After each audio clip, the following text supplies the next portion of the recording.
Forbidden but fated. A werewolf romance story. Opening. Hello, my beautiful dreamers. This is Luna, and welcome back to Luna's Romance Audiobooks, where forbidden love burns brightest and fate has a way of breaking every rule. Tonight, I have a story that will set your hearts racing. A tale of impossible love, ancient laws, and a bond so powerful that not even the most sacred prohibitions can break it. Imagine being told from birth that one person is completely off limits, that loving them would bring destruction to everything you hold dear, that the very laws of your kind forbid what your heart desires most. Now imagine discovering that the forbidden one is your fated mate. So settle in close, my dreamers. This is a story about breaking rules, defying destiny, and discovering that some loves are worth any price. This is Forbidden but Fated. Prologue. The Law. I was 7 years old when my mother sat me down and explained the one unbreakable rule of our pack. "Lysandra," she said, her hands gentle on my shoulders, "there's something you need to understand. Something very important." "What is it, Mama?" "You know that our pack and the Nightshade pack are allies, yes? That we've maintained peace for generations through a sacred treaty?" I nodded. Even at 7, I understood pack politics. The Silvercrest pack and the Nightshade pack controlled the Northern Territories together. Peace between us meant prosperity for all. Part of that treaty includes restrictions. She chose her words carefully.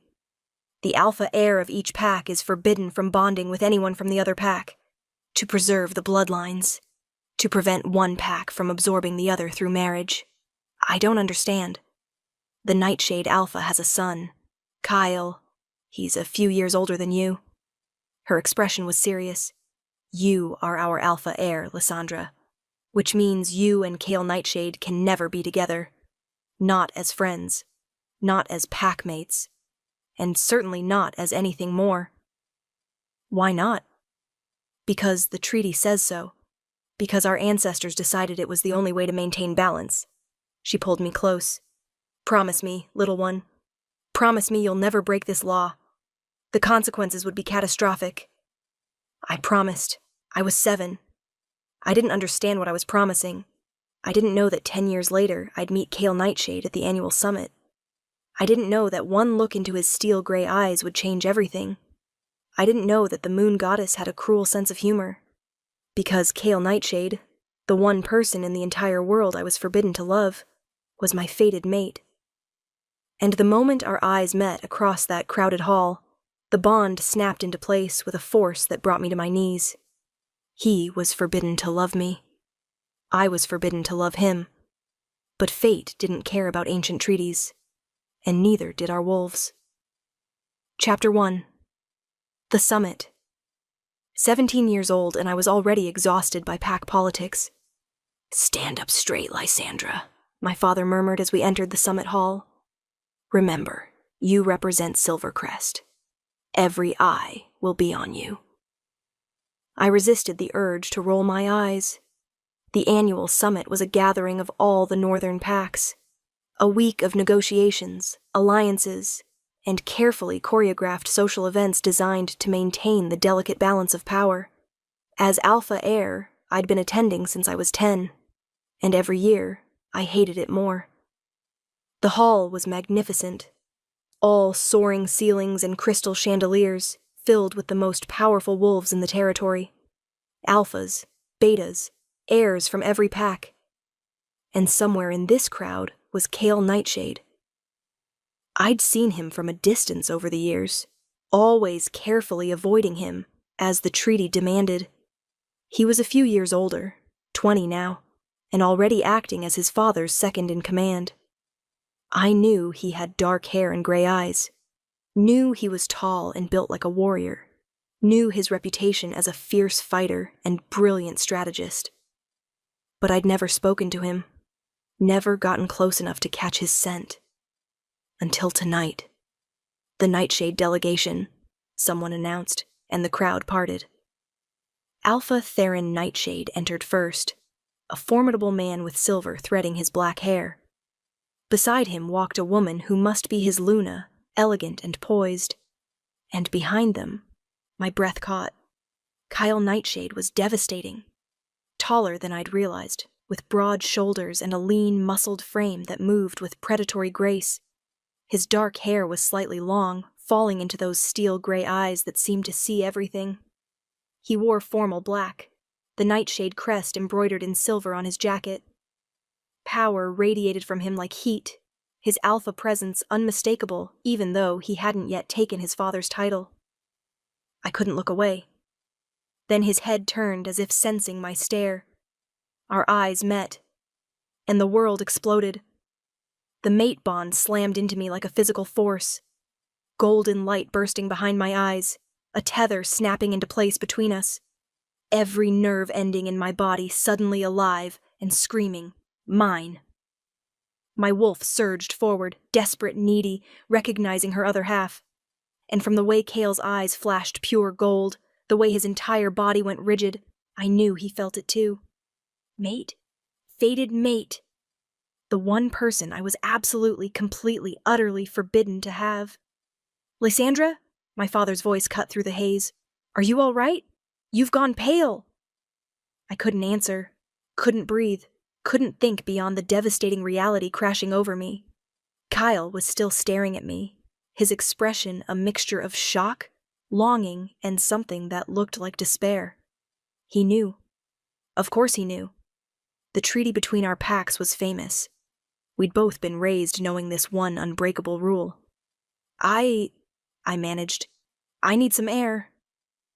I fled before my father could stop me, pushing through the crowd, desperate to get away from those gray eyes that saw too much.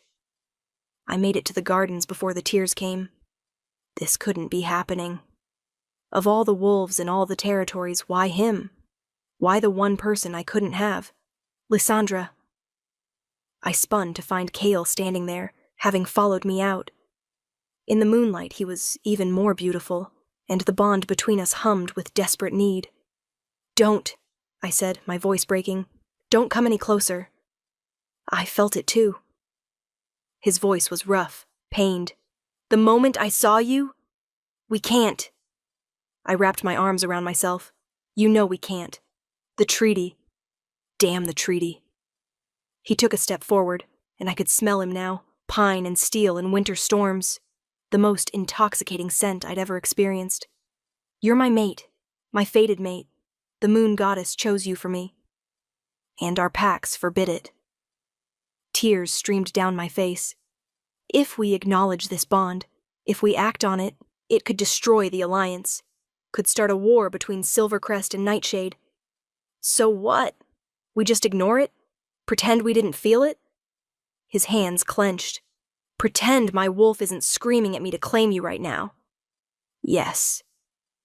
The word was agony. That's exactly what we do. I can't. You have to. I forced myself to look at him, to memorize every detail. You're the Nightshade heir. I'm the Silvercrest heir. Our duty is to our packs, not to each other. Duty. He laughed bitterly. My whole life has been about duty. Doing what's expected, following the rules. And now the moon goddess gives me you, gives me the one thing I've wanted without even knowing I wanted it, and I'm supposed to walk away. We both are. He moved closer and I couldn't retreat. Couldn't make myself put distance between us when everything in me wanted to close the gap. Tell me you don't feel it, he said softly, desperately. Tell me you don't feel the pull, the need, the certainty that you're mine and I'm yours. I feel it. My voice broke. I feel all of it. But that doesn't change anything. It changes everything. His hand reached out, almost touching my face before he caught himself. I've been looking for you my whole life, Lysandra. I didn't know it was you specifically, but I've been searching. Every woman I met, every potential match the pack suggested, none of them felt right. None of them were you. Kale? 1 week. His eyes burned into mine. We have 1 week here at the summit. 1 week before we return to our territories and probably never see each other again. Give me that. Please. Give you what? A chance to know you, to talk to you, to be near you even if we can never have more. His voice was raw with need. I know it's selfish. I know it will make this harder. But I can't walk away without at least trying to understand what we could have been. I should have said no, should have protected both of us from the inevitable heartbreak. But looking into his eyes, feeling the bond singing between us, I found myself nodding. 1 week, I whispered. But Cale, this doesn't change the ending. We still can't be together. I know. His smile was sad, beautiful, but I'll take 1 week with my mate over a lifetime with anyone else. As he walked away, leaving me alone in the moonlit garden, I realized I'd just made a terrible mistake. Because 1 week with Cale Nightshade would never be enough, and walking away from him at the end might destroy me completely. Chapter 2. Stolen Moments. The next morning I found a note slipped under my door. Meet me in the East Gardens at dawn. K. I should have ignored it, should have stayed in my room and avoided him completely. Instead, I was dressed and sneaking through the summit grounds before the sun had fully risen. He was waiting by the fountain, his back to me, and even from behind he took my breath away. You came, he said without turning around. How did you know it was me? I can feel you through the bond. Every time you're near, my wolf knows. He turned and his smile was devastating. Did you sleep? No. You. Not a wink. He gestured to the bench. Sit with me? We sat, careful to maintain distance, though the bond protested every inch between us. Tell me about yourself, he said. The real you, not the alpha heir everyone sees. So I did. I told him about how I hated formal events, but loved training with my pack warriors. How I'd rather be running through the forest than attending political dinners. How I dreamed of traveling beyond our territories, but was trapped by duty. I feel like I'm in a cage sometimes, I admitted. A very beautiful, very comfortable cage, but still a cage. I know exactly what you mean. His eyes were soft. My whole life has been preparation for taking over the pack. Every decision made with succession in mind. Every relationship evaluated for political advantage. That sounds lonely. It is. His hand moved across the bench, not quite touching mine, but close enough that I could feel his warmth. Until now. Kyle. I know. 1 week. No promises beyond that. His smile was sad. But can we at least be honest with each other? For these few days? What do you want me to say? That you feel it too. That this bond isn't one-sided. That somewhere in your practical, duty-bound heart, you want this as much as I do. I should have lied. Should have protected us both. I do, I whispered. I feel it all, and it terrifies me.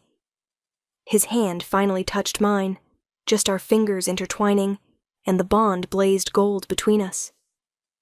We're going to break each other's hearts, aren't we? He said softly. Probably. Worth it? I looked at him. Really looked at him. At the man fate had chosen for me. The one I couldn't have. Yes, I breathed. Worth it. For the next 6 days, we stole every moment we could. Early morning meetings in the gardens. Late-night conversations on the balcony outside the library. Stolen glances across crowded rooms during official events. I learned that Kyle loved poetry, but pretended not to. That he had a wicked sense of humor hidden beneath his serious exterior. That he played the piano beautifully, but only when he thought no one was listening. He learned that I could beat any warrior in my pack, but was terrified of spiders. That I collected old books, even though I rarely had time to read them. That I sang when I thought no one could hear. We learned each other, memorized each other, fell deeper into a love we couldn't keep. On the 5th night, we were in the library, our usual meeting place, when he pulled out a small leather journal. I want you to have this, he said. What is it? Everything I'm feeling. Everything I can't say out loud. Everything I want to remember about these days with you. His eyes held mine. So that when we're apart, when we're fulfilling our duties and pretending this never happened, you'll know. you'll have proof that someone saw you, really saw you, and loved what they found. Tears burned my eyes. Cale. I love you, Lysandra Silvercrest. The words hung between us, precious and painful. I know I shouldn't. I know it's forbidden. I know it changes nothing. But I love you anyway. I love you, too.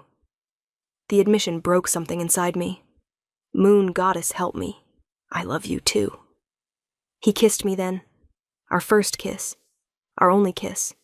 It was gentle and desperate, claiming and surrendering all at once. His hand in my hair, my fingers clutching his shirt. The bond blazing so bright between us I could see it even with my eyes closed. When we parted, both breathless, his forehead rested against mine. Tomorrow's the last day, he whispered. I know. We could run. Tonight. Just disappear. Let our packs think we died or were captured and spend our lives hiding, always running, never able to go home. I cupped his face. That's not a life, Cale. That's a prison. Then what do? We say goodbye. The words tasted like ash. We fulfill our duties.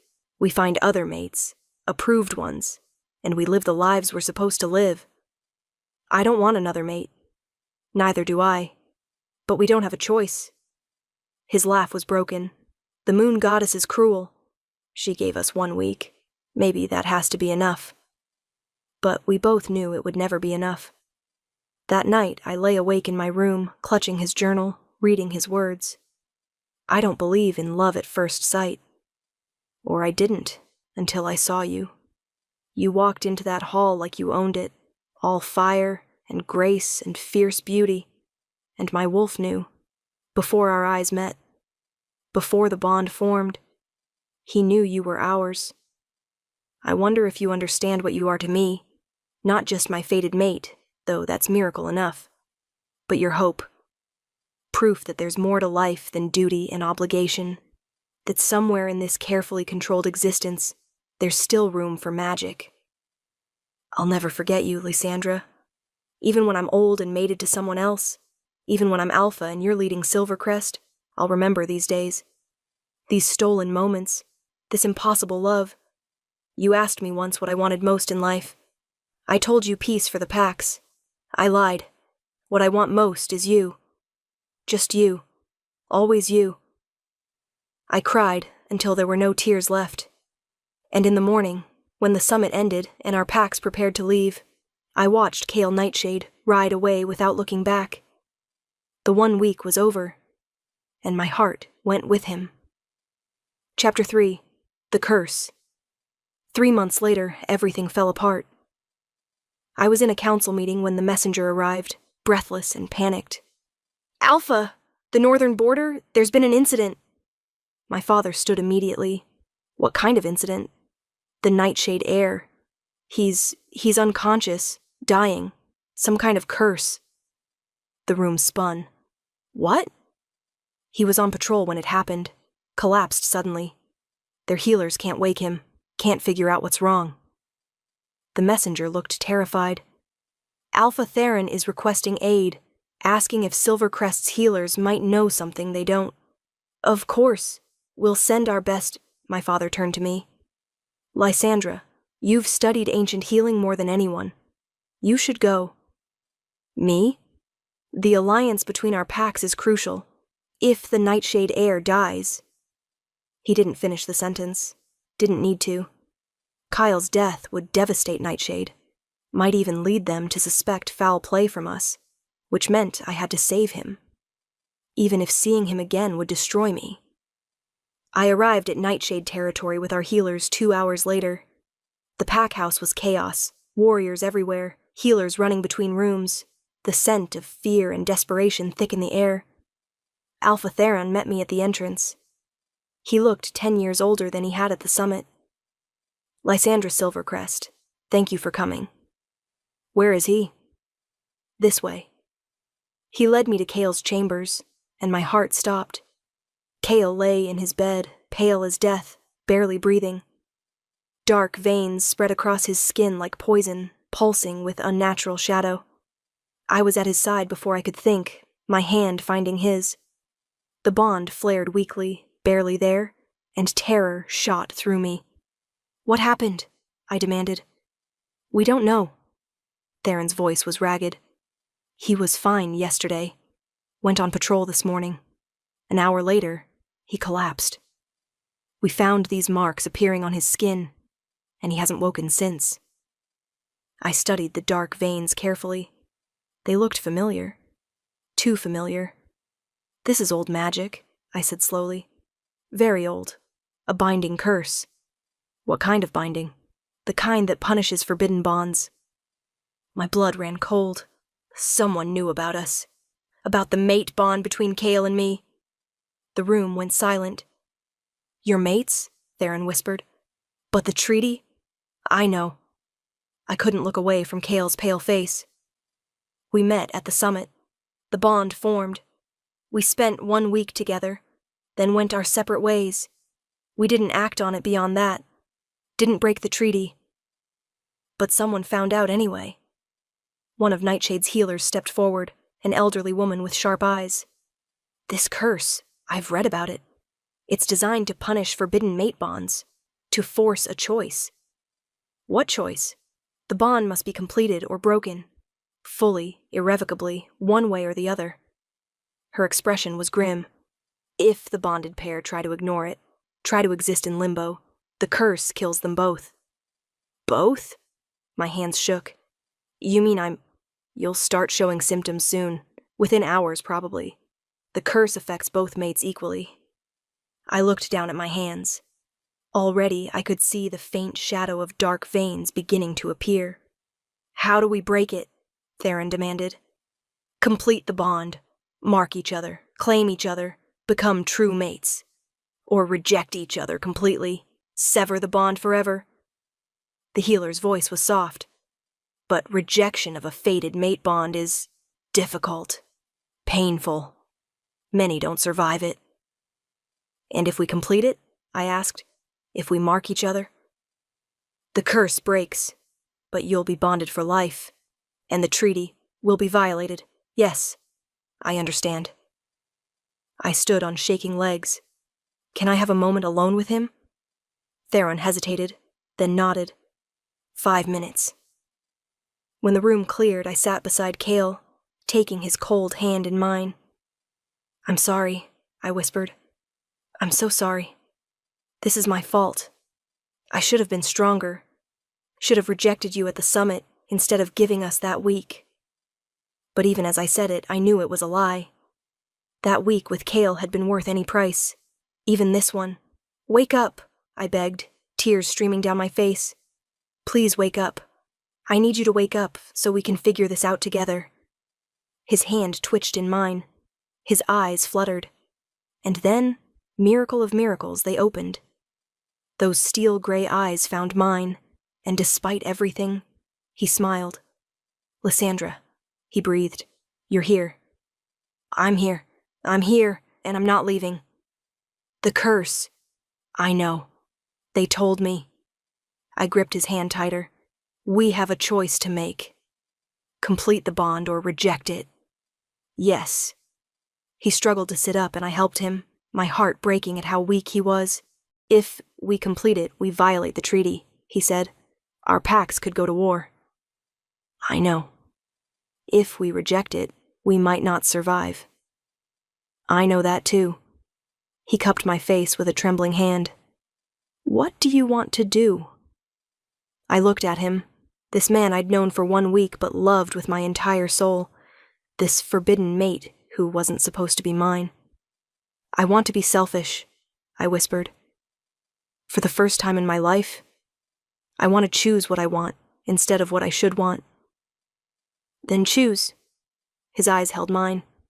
"Choose us, Lysandra. Choose this bond. Choose me. What about the treaty? The alliance? Our packs? We'll figure it out. Together. But I can't." His voice broke. "I can't reject you. Even if it kills me, I can't do it. Neither can I. Then we mark each other, complete the bond, and deal with the consequences together." The dark veins were spreading across both of us now, the curse tightening its grip. "It has to be now," I said. "We're running out of time." "Then come here." He pulled me close, and despite the curse, despite the danger, the bond between us blazed bright. "Be mine, Lysandra, completely, irrevocably, forever. Only if you're mine the same way. Always." I tilted my head, exposing my throat. "Mark me." His canines extended, and he bit down on the juncture of my neck and shoulder. The pain was brief, but the pleasure, oh, the pleasure was overwhelming. Power rushed through me, golden and perfect, the bond snapping fully into place. When he pulled back, his mark gleamed silver on my skin. "My turn," I whispered. I bit down on his throat, claiming him the way he'd claimed me, and felt the bond complete. The moment my teeth left his skin, the curse shattered. The dark veins vanished from both of us. Cale's color returned. His strength came flooding back. And the bond was everything. I could feel him, all of him, his love, his relief, his joy. Could feel how much he'd missed me these past 3 months. Could feel how terrified he'd been that we'd have to reject each other. "Lysandra," he breathed, pulling me into his arms. "My mate. My love. Mine." "Yours," I agreed. "Always yours." We kissed, deep and claiming, the bond singing between us. When we finally pulled apart, reality crashed back. "Your father's going to kill us," I said. "Both our fathers, probably." But Cale was smiling. "Worth it?" "Absolutely worth it. Good, because I have a plan." "What kind of plan?" "The kind where we convince our packs that this bond, this forbidden, impossible bond, is exactly what they need." I looked at him skeptically. "And how do we do that?" His smile was sharp, confident. "We show them what fated mates can really do when they work together." Chapter 4. The Union. The confrontation happened within the hour. Both our fathers stormed into Cale's chambers, their faces purple with rage. "You marked each other," my father roared. "You violated the treaty." "We had no choice," Cale said calmly. "It was complete the bond, or die from the curse." "What curse?" Theron demanded. So we explained. About the summit. About the mate bond forming. About the week we'd spent together. Carefully not violating the treaty beyond acknowledging what we were to each other. And about the curse that had punished us for daring to be mates. "Someone knew," I said. "Someone powerful enough to cast ancient magic. Someone who wanted to force our hand." "Or destroy both heirs," Cale added. "Which would have thrown both our packs into chaos." That gave both fathers pause. "Who would have that kind of power?" my father asked. "And that kind of motive?" Theron added. "I don't know," I admitted. "But whoever it was, they've succeeded. Cale and I are bonded now. The question is, what do we do about it?" "You know what the treaty demands," my father said heavily. "You've violated it. Both your packs. Could go to war. Yes, we know." Cale stood, pulling me up beside him. "Or we could propose something different." "Like what?" "A merger." Silence. "Hear me out," Cale continued. "Silvercrest and Nightshade have been allies for generations. We share borders, resources, trade routes. We're stronger together than apart. What if, instead of fighting over this bond, we use it to unite our packs completely?" "You want to merge 2 of the most powerful packs in the North?" Theron stared at him. "That's unprecedented, yes, but also strategic." I stepped forward, the alpha in me recognizing the brilliance of his plan. "Think about it. Together, we'd control half the northern territories. We'd be unassailable. No pack would dare challenge us." "And the leadership?" my father asked. "Joint rule. Cale and I lead together, combining the strengths of both packs." I looked at Cale, seeing the same determination in his eyes. The treaty was designed to keep us separate, to maintain balance. But balance through separation is fragile. Unity through bonding, that's strength. The fathers exchanged long looks. This would require approval from both councils, Theron said slowly. Both packs would need to agree, my father added. Then let's ask them. Kyle's hand found mine. Let's give them the choice. War over a violated treaty, or unity through a completed bond.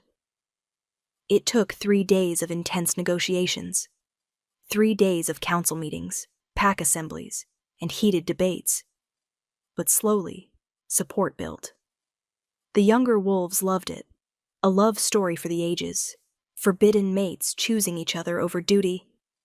The warriors saw the strategic advantage, combined forces, shared resources, unstoppable strength. The elders were harder to convince, but even they couldn't deny the logic. And through it all, Kale and I stood united. 2 heirs becoming one leadership. 2 packs becoming one family. On the 4th day, both councils voted. The merger was approved. There will be conditions, Theron said. Protections for both bloodlines. Assurances that neither pack loses its identity in the union. We accept any reasonable conditions, I said. And there will be a trial period, my father added. 1 year to prove this merger works. If it causes more problems than it solves, we revisit the decision. Understood. That night, Kyle and I stood on the balcony of what would become our shared chambers, looking out over the combined territories. We did it, he said softly. We actually did it. We turned a curse into a blessing. I leaned into his warmth. Who knew forbidden mates could be so persuasive? It helps that we're both terrifyingly competent. His arms wrapped around me, and that our packs were tired of maintaining separation when alliance was easier. Think it'll work? Really work? I know it will, because we'll make it work. He turned me to face him. Together we're unstoppable, Lysandra. The moon goddess knew what she was doing when she made us mates. Even though we were forbidden? Especially because we were forbidden. The best things in life are worth fighting for. I kissed him, deep and claiming, the bond singing between us. We'd broken the rules, violated the treaty, challenged generations of tradition, and in doing so, we'd created something stronger than law or custom. We'd created love. Chapter 5. The Enemy Revealed. The merger proceeded smoothly for 2 months. Too smoothly, I should have known something was wrong. It started with small things. Border patrols reporting strange scents. Scouts finding evidence of someone watching our territories. Resources going missing from shared supply houses. Someone's testing us, Kale said during a strategy meeting, probing our defenses. But who? I studied the map of reported incidents. And why? Maybe someone who doesn't want this merger to succeed, suggested Marcus, one of our combined council members. Or someone who wanted us divided and weak, Kale added. Then the attacks started. Nothing major, just enough to sow discord. A Silver Crest patrol ambushed near what used to be the border. A nightshade hunting party finding their prey poisoned. Small incidents designed to make each pack suspect the other. This is deliberate, I told Kale privately. Someone's trying to restart the old rivalries. Someone with resources, organization, power. His jaw clenched. Someone who doesn't want our packs united. Who benefits from us being separate? We made a list. Neighboring packs who'd been nervous about the merger. Rival businesses who'd lost contracts when we combined resources. Old families who'd opposed the changes. But none of them had the kind of power needed for that curse. Ancient magic, old enough to bind fated mates. I was reviewing our research late one night when it hit me. Kyle, I said slowly, who told your father about the treaty? The original treaty between Silvercrest and Nightshade? It's been in place for generations. I assume it was our ancestors. He stopped. Why? Because someone wanted to make sure we stayed separate, someone who benefited from that separation. My mind raced. And someone who had access to ancient magic. Who would have both? An elder. Someone old enough to remember the original treaty, powerful enough to curse us. We looked at each other as the same name occurred to both of us. Elder Meredith, we said in unison. Elder Meredith served on both councils. She'd been alive when the treaty was signed. She'd been the loudest voice opposing the merger, and she practiced old magic. But why? Kyle asked. What does she gain from keeping us apart? I don't know, but we need to find out. The next day we confronted her. We brought witnesses, our fathers, the council members, the pack elders, made sure everything was public and documented. Elder Meredith, I said formally, we have reason to believe you cursed Alpha Heir Kale and myself when we discovered our mate bond. She didn't even try to deny it, just smiled, cold and sharp. Finally figured it out, did you? Took you long enough. Why? Kale demanded. Why curse your own future leaders? Future. Because you were never supposed to be leaders together. Her composure cracked, revealing rage beneath. The treaty was designed to keep Silvercrest and Nightshade separate, equal, balanced. But we're stronger together. You're an abomination together. She stood, power crackling around her. I was there when the treaty was signed. I know what it was really for. What do you mean? My father asked sharply. The original Silvercrest and Nightshade Alphas were brothers. They split the territories to prevent war between their children, made the treaty to ensure their bloodlines never merged again.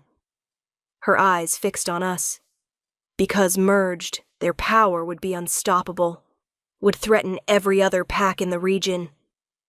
So you cursed us to keep us apart, I said. I cursed you to force a choice.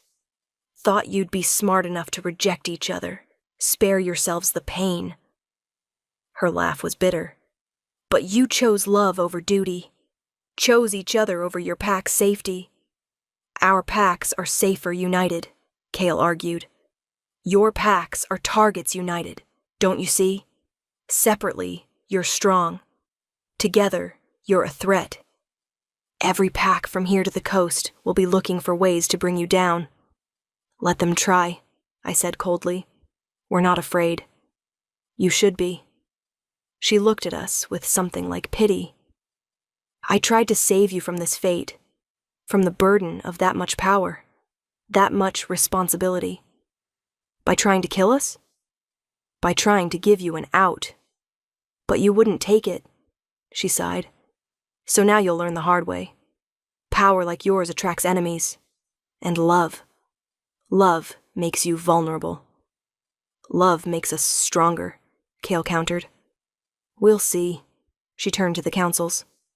I accept whatever punishment you deem appropriate. I'm old, I'm tired, and I'm done fighting fate. They exiled her, stripped her of her council position, her pack standing, her home. Sent her to live out her days in the neutral territories where she could cause no more harm. But her words haunted me. Do you think she's right? I asked Kale that night. That we've made ourselves targets? Probably. He pulled me close. But she's wrong about love making us weak.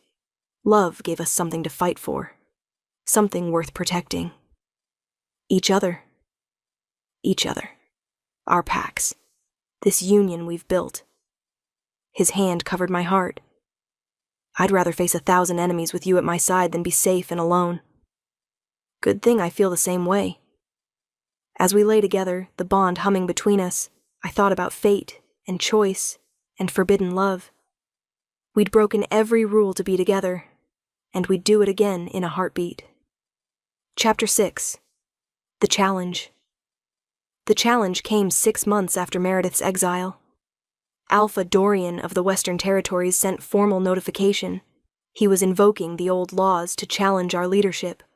He can't do that, my father protested when we received the message. The merger is legal, approved by both councils. But unprecedented, Theron countered. And the old laws allow challenges to non-traditional leadership structures. What exactly is he challenging? I asked. Kale read the formal document. Our right to joint rule. He's claiming that two heirs from formerly separate packs can't effectively lead a merged pack. That we're either Silvercrest or Nightshade, not both. That's ridiculous. That's legal. Marcus looked grim. If he wins the challenge, the merger dissolves. The packs separate again. And Kale and I already knew the answer. Would be forced to choose, one pack or the other, but not both. Which meant separating us. Breaking what we'd built. When's the challenge? Kale asked. Full moon, 2 weeks. Theron's expression was dark. And it's not just a legal challenge. He's demanding trial by combat. Of course he is. I stood, already planning. What are the terms? Single combat. You and Kyle against Dorian and his chosen second. Marcus handed over the formal terms. First blood ends it. Winners take all. We accept, Kale and I said in unison. You haven't even discussed, my father started. There's nothing to discuss. I looked at Kyle, feeling his determination through our bond. We fought for this union. We'll fight to keep it. The next 2 weeks were brutal training. We worked with our best warriors, honing our combined fighting style. Learned to anticipate each other's moves, to fight as one unit instead of two separate fighters. The bond helped. Through it, we could feel each other's intentions, react to each other's instincts. But we'd never fought together before. Never tested our skills against real opposition. You're overthinking, Kale said one evening after a particularly frustrating session. I'm preparing for every possibility. You're trying to control the uncontrollable. He pulled me close. We don't need a perfect strategy, Lysandra. We just need each other. What if that's not enough? It will be, because we're fated mates. Because the moon goddess chose us. Because when we fight together, we're unstoppable. I wanted to believe him, but as the full moon approached, doubt crept in. Dorian was older, more experienced, had been alpha for decades. His chosen second was a warrior with a fearsome reputation. What if we lost? What if everything we'd built crumbled? What if our forbidden love wasn't enough? The night before the challenge, I couldn't sleep. Hey, Cal whispered, pulling me against his chest. I can feel your anxiety through the bond. Talk to me. I'm scared. Me too. You are? Terrified. Not of the fight, of losing you. His arms tightened. If we lose tomorrow, if they separate us, they won't. We won't let them. But if they do, then we run.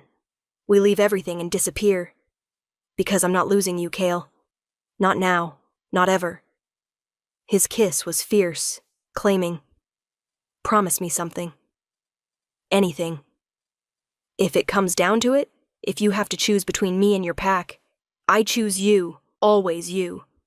Lysandra, no. I know what you're going to say. That I should choose my pack, my duty, my responsibilities. But you are my choice, Kale Nightshade. You're the one thing in my life I chose freely, and I'm not giving that up. Even if it means losing everything else? Especially then, because you're my everything. He held me until dawn, neither of us sleeping, just memorizing each other's heartbeat. When the full moon rose, we faced Dorian and his second in the ceremonial ring. Every wolf from both territories had gathered to watch. This wasn't just a challenge. It was a test of everything we'd built. Last chance to back down, Dorian called across the ring. Admit this merger is a mistake. Separate peacefully. Never, I called back. Then prepare to lose everything. The battle was brutal. Dorian was good. Better than I'd expected. His second was faster, stronger, more experienced. But Kale and I, we were fated mates. Every move one of us made, the other complemented. Every attack, defended. Every opening, exploited. We moved like water, like wolves, like two parts of one whole. And slowly, impossibly, we gained the upper hand. I saw the opening first, Dorian's left side, unprotected for just a moment. Through the bond, I signaled Kale. He moved right. I moved left. Dorian realized too late. My claws raked across his side, not deep, just enough to draw blood. First blood. The challenge was over. We won. The crowd erupted in cheers, our combined packs celebrating the victory.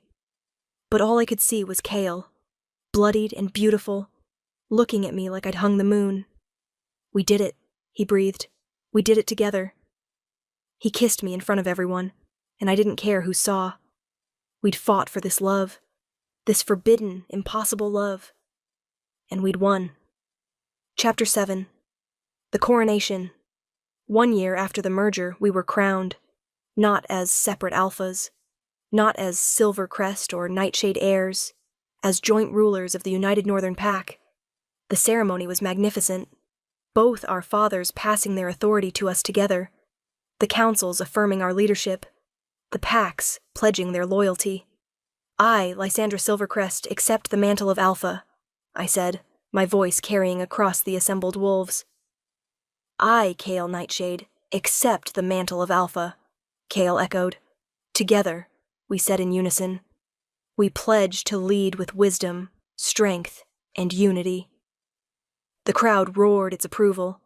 Later, at the celebration, we stood together watching our packs, no longer divided, but united.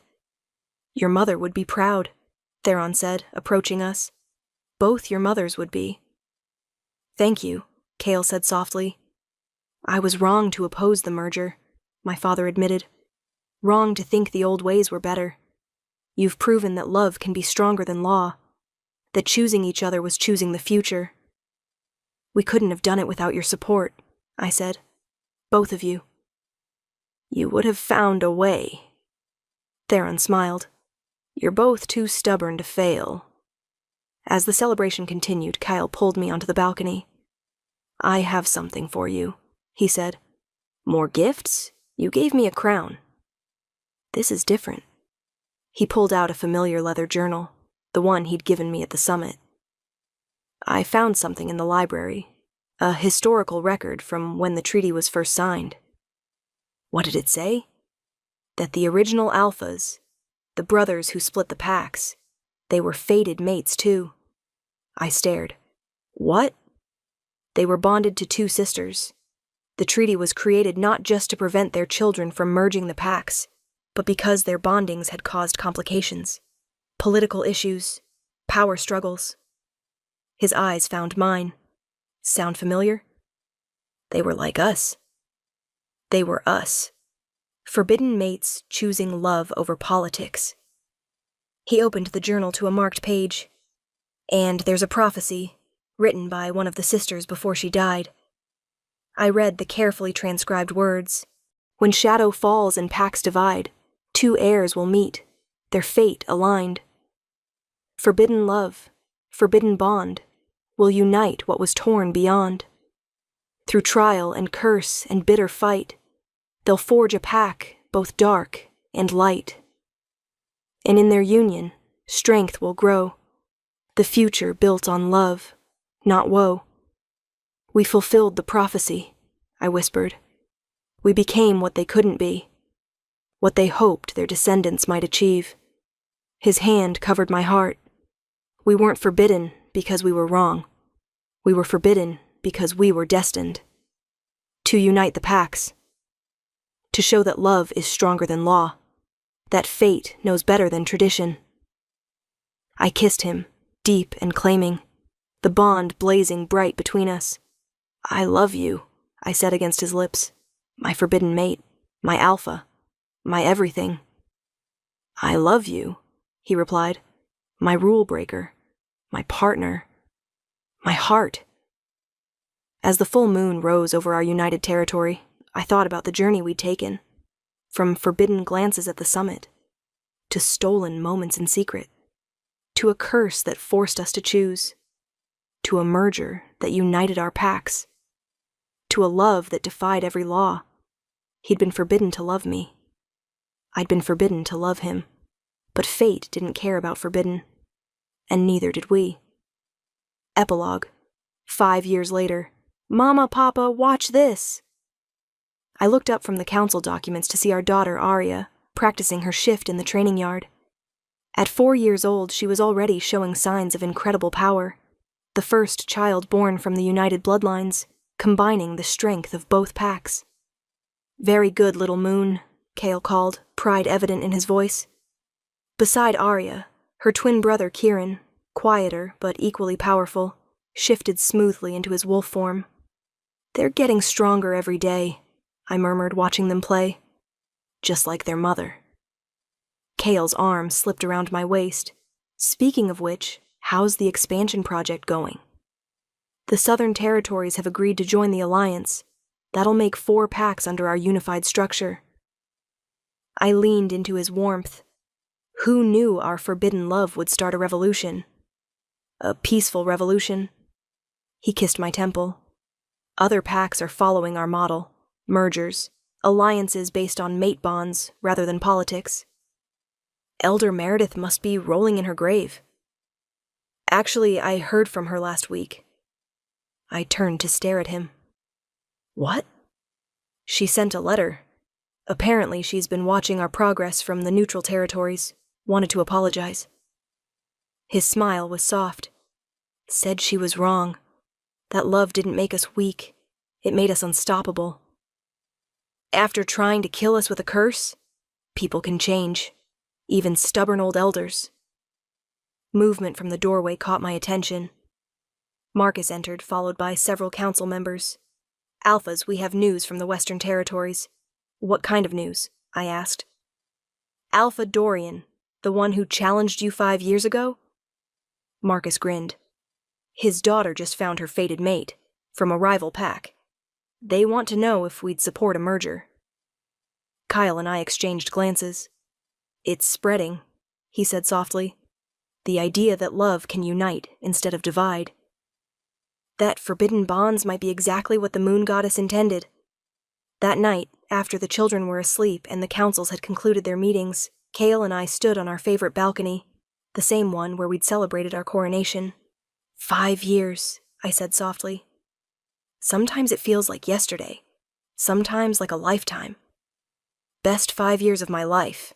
His arms wrapped around me, even with the challenges, the politics, the endless meetings. At least we faced them together. Always together. He turned me to face him. I have something to tell you. What? I talked to the Moon Priestess yesterday. Asked her about the prophecy, about why we were forbidden. And? She said every generation needs rule breakers. People brave enough to challenge the old ways, to show that tradition isn't always right. His eyes held mine. We were forbidden not as punishment, but as a test, to see if we'd choose love over duty, unity over separation. Did we pass? We're still passing. Every day we lead together. Every pack that follows our example. Every forbidden bond that becomes a strength instead of a weakness. He cupped my face. We didn't just break the rules, Lysandra. We changed them. We showed that forbidden can become fate. That love can be stronger than law. I kissed him, feeling the bond, 5 years strong and still growing, sing between us. From the training yard, I heard our children's laughter. From the pack house, the sounds of our united territory. From all around us, the evidence of what we'd built. All because we'd dared to love the one person we weren't supposed to. All because we'd chosen each other over everything else.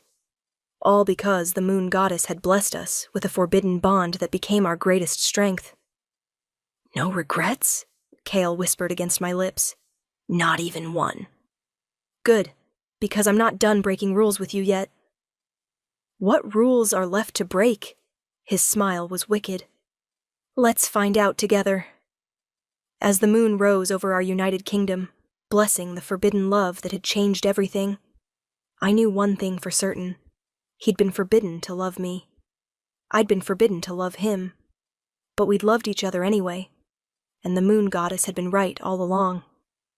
Some loves are worth breaking every rule. Some bonds are worth fighting every battle. Some mates are worth defying fate itself. We were forbidden, but we were fated, and that made all the difference. Closing. And there you have it, my beautiful dreamers.